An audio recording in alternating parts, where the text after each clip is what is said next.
kung sa wala, dahil na nakasala ka na, mag-sex na, wala, di man. Disobedient man, daratang tinawalan sila, ako ang sala. Kaya, hindi mo sa mga tinawalan, sila pag-inundon, na namang sex. Ako nga, matutun nila.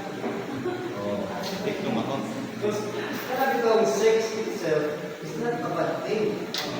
That is a very holy and sacred act. That is an act that unites us to God inside marriage.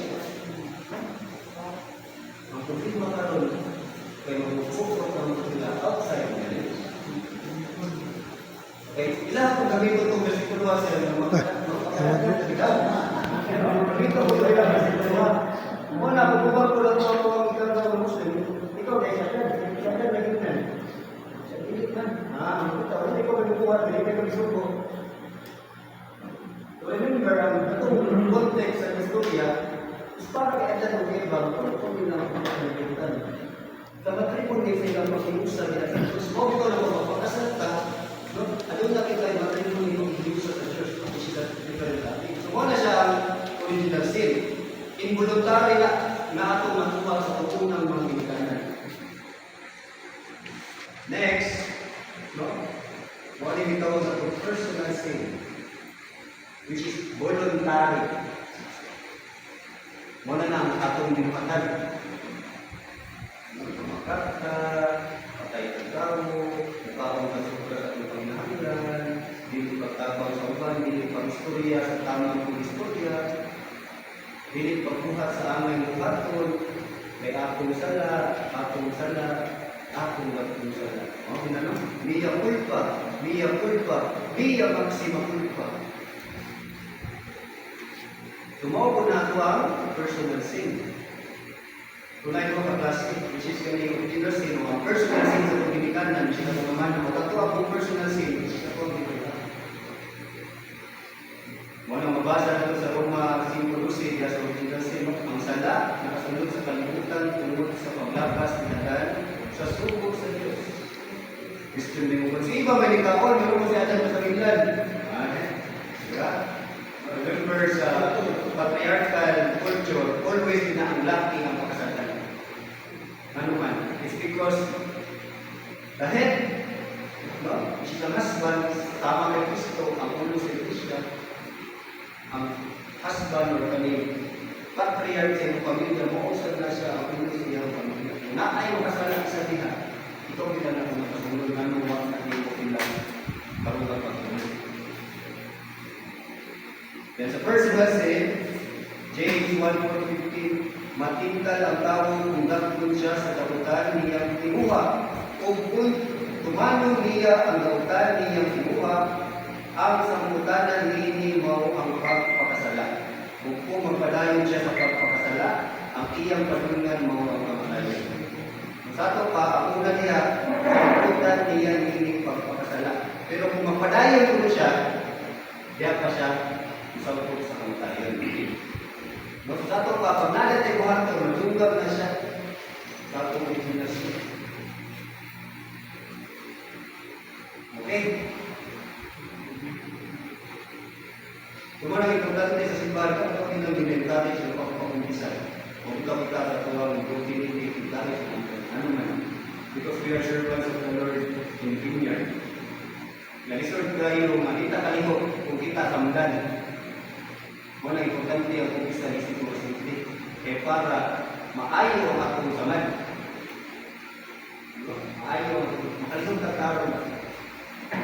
Gusto yan ang spirituality. Next, kaya ito namang nasusi ni original of personal sin. Ito na sa tayo ginatawag the gravity of sin. Kung sa mga gravity of sin, mao kini ginatawag ng mortal sin.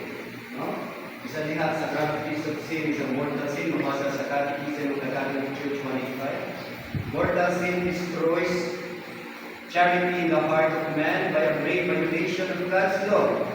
It turns man away from God, who is the ultimate end in his beatitude by referring to the inferior good of the Kamuna ni siya ang total departure.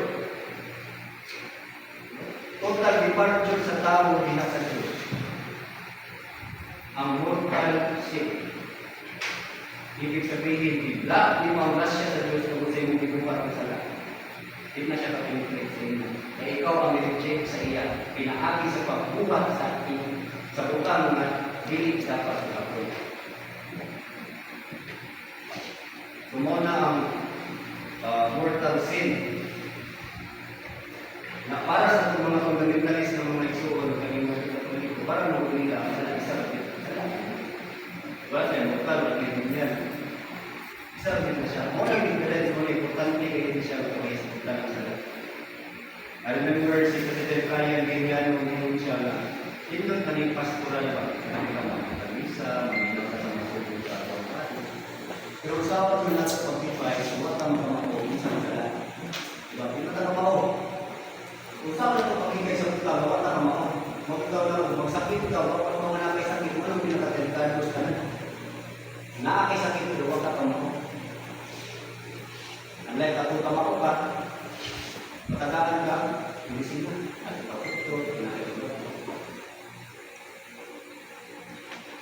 Next is venial sin. No? CCC 1862. Okay, unless serious matter he does not observe the standard prescribed by the moral law, or when he disobeys the moral law in a grave matter, but without full knowledge or without complete consent. So, mo ang difference sa mortal o sa venial, ano man? Ano na yung ito na criteria para sa katutang mahimo mortal. Kung sa may unang criteria na. First, full knowledge.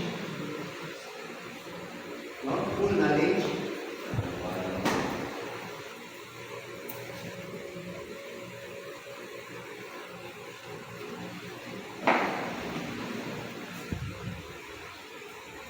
First, full knowledge. Second, great matter.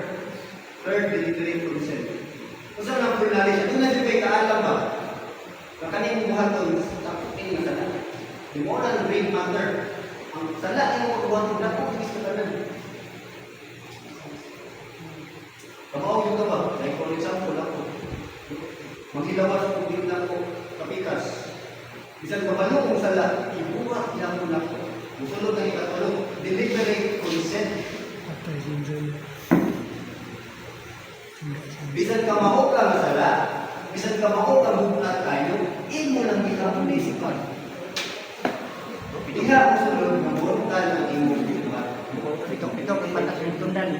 Pero, Pito kang matas ng tundan. mao lagi. Na, tundan. Pito kang So, what ay mortal sin? Again, great matter, full knowledge, of deliberate consent. Sa wala na igual, deliberate consent. Wala na, hindi mo yung bibuhat ba? Naalang ko'y kabubukon na bibuhat mo siya. Kung mabasa natin na CCC 18511 to 1859. Karon mo, sa unsang paagi na siya mabinyan. No?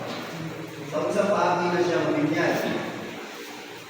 Mabinyan na siya, kung kanang isa nila sa tulo, dili na nimo makuwit. For example, ano na tayo so dito sa Africa?